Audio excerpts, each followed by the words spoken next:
വഖഫ് ബില്ലിന്റെ ചർച്ചയ്ക്കിടെ കേന്ദ്രമന്ത്രി സുരേഷ് ഗോപിയും ആലത്തൂർ എം പി കെ രാധാകൃഷ്ണനും തമ്മിലുള്ള വാക്പോരിനായിരുന്നു പാർലമെന്റ് സഭ സാക്ഷ്യം വഹിച്ചത്. ചരിത്രത്തിൽ ഹിറ്റ്ലർ ഒറ്റപ്പെട്ടതുപോലെ ഈ ബില്ലിനെ അനുകൂലിക്കുന്നവർ ഭാവിയിൽ ഒറ്റപ്പെടുമെന്നാണ് രാധാകൃഷ്ണൻ പറഞ്ഞു വെക്കുന്നത്.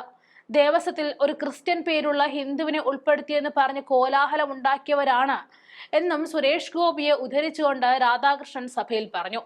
അപ്പോഴായിരുന്നു ചാടി എഴുന്നേറ്റ് സിനിമാ സ്റ്റൈലിൽ സുരേഷ് ഗോപി മറുപടി നൽകിയത്.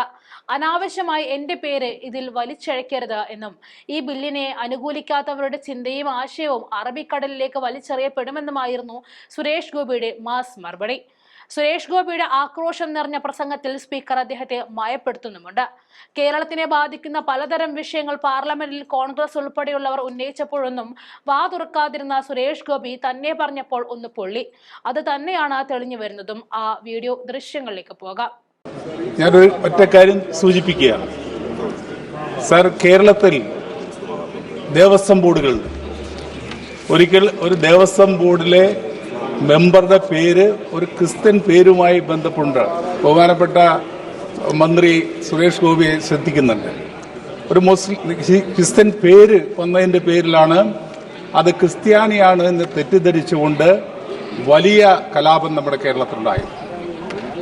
അതായത് ഹിന്ദു ദേവസ്വം ബോർഡിലേക്ക് 1987 ഹിന്ദു ക്ഷേത്രം ഹിന്ദുക്കൾക്ക് വിട്ടുകൊടുക്കണം എന്ന് പറഞ്ഞുകൊണ്ടുള്ള വലിയ സമരം അന്നാണ് അവിടെ നടത്തിയത്. സർ സർ സർ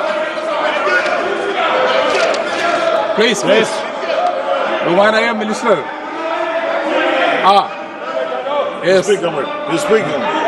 അറിയാം.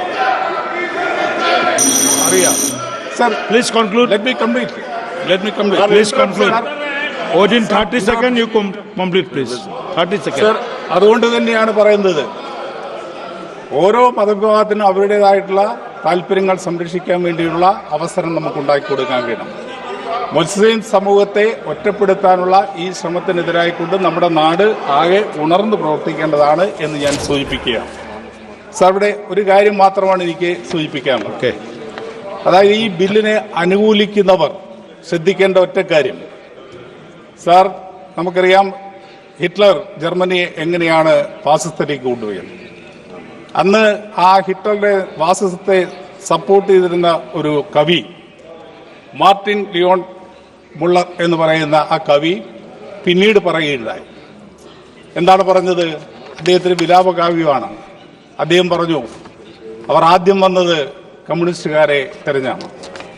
അപ്പോൾ കമ്മ്യൂണിസ്റ്റുകാരെ തെരഞ്ഞു വന്നു കഴിഞ്ഞ സമയത്ത് ഞാൻ അതിനെ എതിർത്തില്ല, കാരണം ഞാനൊരു കമ്മ്യൂണിസ്റ്റ് അല്ല. രണ്ടാമത് അവർ വന്നത്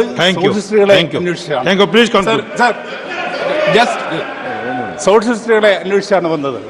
അപ്പോഴും ഞാൻ പ്രതികരിച്ചില്ല, കാരണം ഞാനൊരു സോഷ്യലിസ്റ്റ് അല്ലായിരുന്നു. പിന്നീട് അവർ വന്നത് ട്രേഡ് യൂണിയൻ നേതാക്കളെ അന്വേഷിച്ചാണ് വന്നത്. അപ്പോഴും ഞാൻ പ്രതികരിച്ചില്ല, കാരണം ഞാനൊരു ട്രേഡ് യൂണിയനിസ്റ്റ് അല്ല. പിന്നീട് അവർ അന്വേഷിച്ച് വന്നത് ജൂതന്മാരെ അന്വേഷിച്ചാണ്. അപ്പോഴും ഞാൻ പ്രതികരിച്ചില്ല, കാരണം ഞാനൊരു ജൂതനായിരുന്നില്ല. എന്നാൽ അവസാനം അവർ വന്നത് എൻ്റെ അടുത്തേക്കാണ്, എന്നെ അന്വേഷിച്ചാണ് വന്നത്. അപ്പോഴേക്കും എനിക്ക് വേണ്ടി പറയാൻ ആരും ഉണ്ടായിരുന്നില്ല എന്ന് അദ്ദേഹം പറയുകയുണ്ടായി. അതുപോലെ തന്നെയാണ് ഈ ബില്ല് അനുകൂലിക്കുന്നവർക്ക് ഭാവിയില്ലാത്ത അവസ്ഥ ഉണ്ടാകാതിരിക്കാൻ മുൻകരുതലെടുക്കാൻ കഴിയണം എന്ന്.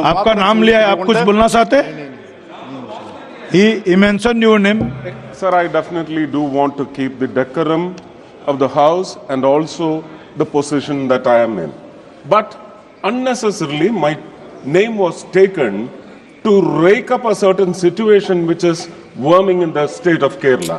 Right. I will tell you, these people in the Assembly of Kerala have passed a resolution. Tomorrow, after the Rajya Sabha decision, that resolution is going to be drowned in the Arabian Sea.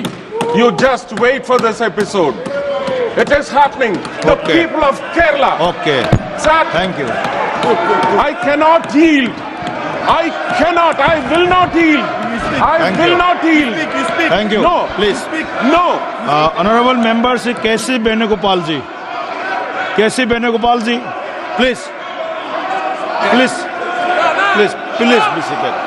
Honorable member, please be seated. Please, please. Gopiji, please. Please. Gopiji, please. Please be seated.